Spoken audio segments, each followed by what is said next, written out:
അപ്പോൾ നമസ്കാരം. ഇന്ന് നമുക്ക് നോക്കാം സ്കൂട്ടർ എങ്ങനെ സർവീസ് ചെയ്യേണ്ടത്. പലർക്കുള്ള സംശയമാണ്. ഇപ്പോൾ എല്ലാവരുടെ കയ്യിലുള്ള ഒരു സംഭവമാണ് സ്കൂട്ടർ. ഇപ്പം ഗിയറില്ലാത്ത സ്കൂട്ടറുകളാണ് എല്ലാവരുടെ കയ്യിലുള്ളത്. അപ്പം ഈ ഗിയറില്ലാത്ത സ്കൂട്ടറുകൾ എപ്പോഴും ഓയിൽ ചേഞ്ചൊക്കെ ആവശ്യമുണ്ടോ, എപ്പോഴേക്കാണ് അതിൻ്റെ സർവീസൊക്കെ ചെയ്യേണ്ടത്, അപ്പോൾ അത് നമുക്ക് നോക്കാം. ഓയിൽ എപ്പോഴാണ് മാറ്റേണ്ടത്? ആദ്യത്തെ സർവീസിൽ എന്തായാലും നമ്മൾ ഓയിൽ മാറ്റണം. അതുപോലെ പിന്നെ നമുക്ക് ഓട്ടോ വളരെ കുറവാണ്, നമ്മളധികം ഉപയോഗിക്കുന്നില്ലെങ്കിൽ നമുക്ക് ഒന്നിടവിട്ട സർവീസിൽ ഓയിൽ മാറ്റിയാലും കുഴപ്പമില്ല. പക്ഷേ ഓയിൽ എല്ലാ സർവീസിലും മാറ്റുന്നതാണ് അതിൻ്റെ ഒരു നല്ലത്. കാരണം വെച്ചാൽ എൻജിനൊക്കെ ലൈഫ് കൂടുതലിട്ടാണ്. തീരെ ഓട്ടോ അല്ലെങ്കിൽ ഒന്നിടവിട്ട സർവീസിൽ മാറ്റിയാലും കുഴപ്പമൊന്നുമില്ല. പിന്നെ സ്പാർക്ക് പ്ലഗുകൾ എപ്പോഴാണ് മാറ്റേണ്ടത്? സ്പാർക്ക് പ്ലഗുകൾ സാധാരണയായി മാറ്റുന്ന പീരീഡ് 12,000, 24,000, 36,000 അങ്ങനെയുള്ള കിലോമീറ്ററുകളാണ്. അപ്പോൾ ഈ കിലോമീറ്റർ ആകുമ്പോൾ സ്പാർക്ക് പ്ലഗ് മാറിയാൽ മതി, അല്ലാതെ ഇടയ്ക്ക് സ്പാർക്ക് പ്ലഗ് മാറേണ്ട കാര്യമൊന്നുമില്ല. അപ്പോൾ പിന്നെ നമ്മൾ ശ്രദ്ധിക്കേണ്ടതെന്ന് വെച്ചാൽ അതിൻ്റെ യൂസേജ് ഒരുപാട് നേരം വെറുതെ വണ്ടി സ്റ്റാർട്ട് ചെയ്ത് വെറുതെ ഇരിക്കണ പണിയൊക്കെ ആൾക്കാർക്കുള്ളതാണെങ്കിൽ നമ്മൾ ശ്രദ്ധിക്കണം. പിന്നെ അതുപോലെ എന്തെങ്കിലും മിസ്ഫയറിങ് കാര്യങ്ങളൊക്കെ വരികയാണെങ്കിൽ ആ സമയത്ത് സ്പാർക്ക് പ്ലഗിന് എന്തെങ്കിലും ഇഷ്യൂസ് ഉണ്ടെങ്കിൽ നമ്മൾ മാറുന്നതാണ് നല്ലത്. ഇനി നമുക്ക് നോക്കാം എയർ ഫിൽറ്റർ എപ്പോഴാണ് മാറുന്നത്. എയർ ഫിൽറ്റർ എന്ന് പറയുന്നത് എല്ലാവർക്കും അറിയാം. എയർ ഫിൽറ്റർ എന്ന് പറഞ്ഞാൽ വളരെ ഇമ്പോർട്ടൻ്റ് ആയിട്ടുള്ളൊരു കാര്യമാണ് വെഹിക്കിളിനെ സംബന്ധിച്ച്. അപ്പോൾ ഈ 18,000 അല്ലെങ്കിൽ 36,000 കിലോമീറ്ററാണ് സാധാരണയായിട്ട് എയർ ഫിൽറ്റർ മാറാനായിട്ട് പറയുന്നത്. അപ്പം ഇത് ഞാൻ കോമൺ ആയിട്ടാണ് പറയുന്നത്. എല്ലാ വെഹിക്കിളിനും ചെറിയ മാറ്റങ്ങൾ ചിലപ്പോൾ അങ്ങോട്ടും ഇങ്ങോട്ടും ഉണ്ടാവാം, അവരവരെ സർവീസ് ഷെഡ്യൂൾ അനുസരിച്ച്. അപ്പോൾ അത് നിങ്ങൾ എപ്പോഴും സർവീസ് ബുക്കിൽ നമ്മൾ ചെക്ക് ചെയ്യേണ്ടതാണ്. ഇപ്പോൾ ഏകദേശം ഉള്ള കോമൺ ആയിട്ടുള്ളതാണ് ഞാൻ പറയുന്നത്. ഇപ്പോൾ 18,000, 36,000 കിലോമീറ്ററാണ് പറയുന്നത്. അപ്പം ആ ഒരു കിലോമീറ്ററിൽ നമ്മൾ മാറുമ്പം വെഹിക്കിളിന് ഏറ്റവും ലൈഫ് കൂടുതൽ കിട്ടാനായിട്ട് അതാണ് നല്ലത്. അപ്പോൾ നമ്മൾ പിന്നെ ശ്രദ്ധിക്കേണ്ട കാര്യം എന്ന് വെച്ചാൽ നമ്മൾ കൂടുതലും ഡസ്റ്റി ആയിട്ടുള്ള ഏരിയയിലൂടെ, പൊടിപടലങ്ങളൊക്കെ ഉള്ള ഏരിയയിലൂടെയാണ് നമ്മൾ ഓടിക്കുന്നത്. അല്ലെ അങ്ങനത്തെ ഒരു യൂസേജാണ് നമ്മളിപ്പോൾ കൺസ്ട്രക്ഷൻ സൈറ്റിലും അങ്ങനെയുള്ള സ്ഥലങ്ങളിലൊക്കെ ഒരുപാട് ഓടിക്കുന്ന വണ്ടിയാണെങ്കിൽ നമ്മൾ എയർ ഫിൽറ്റർ ചെക്ക് ചെയ്തതിന് ശേഷം കൂടുതൽ ഡസ്റ്റി ആണെങ്കിൽ അത് നമുക്ക് മാറുന്നതാണ് നല്ലത്. അപ്പോൾ അത് നമ്മുടെ എൻജിൻ്റെ ലൈഫിനെയും മറ്റും ഉപകാരമാവുകയും ചെയ്യും. പിന്നെ ചില ആളുകളിൽ നമ്മൾ കാണാറുണ്ട് അമിതമായിട്ട് ബ്രേക്ക് പിടിക്കാം.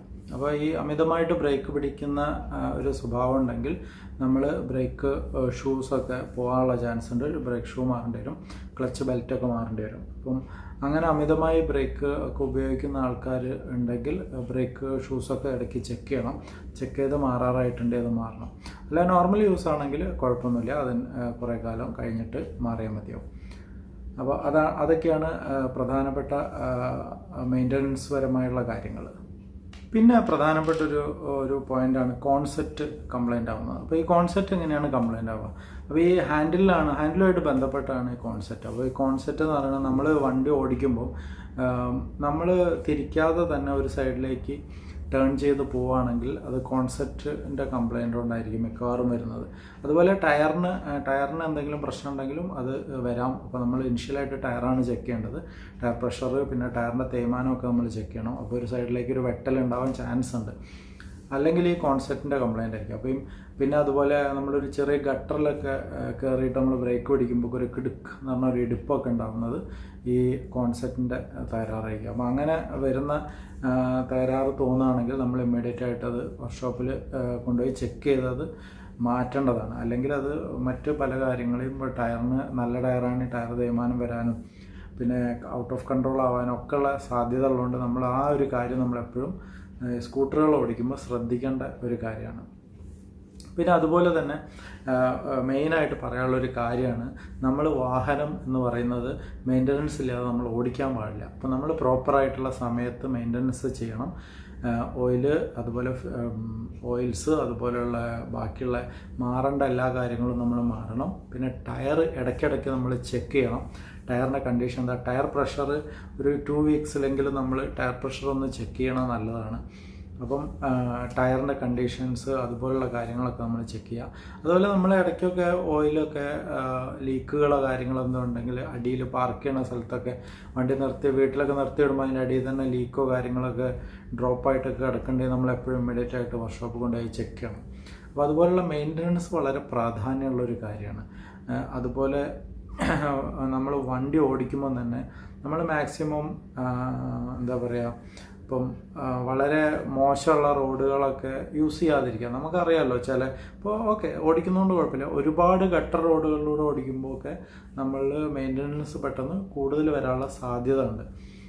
പിന്നെ അതുപോലെ നമ്മൾ ഈ വണ്ടി നിർത്തിയിടുന്ന സമയത്ത് നമ്മൾ സാധാരണ എല്ലാ സ്ഥലത്തും റോഡിൻ്റെ സൈഡിലൊക്കെ നമ്മൾ നിർത്തിയിടില്ല. അപ്പം അവിടെ വല്ല ബിൽഡിങ്ങിൻ്റെ കൺസ്ട്രക്ഷൻ നടക്കുക, അല്ലെങ്കിൽ വല്ല പെയിൻറ്റിങ് വർക്കൊക്കെ നടക്കുന്ന ഭാഗം, സ്പ്രേ പെയിൻറ്റിങ് വർക്കൊക്കെ നടക്കുന്ന ഭാഗത്തൊക്കെ നമ്മളൊന്ന് വണ്ടി മാറ്റിയിട്ടേക്കുക.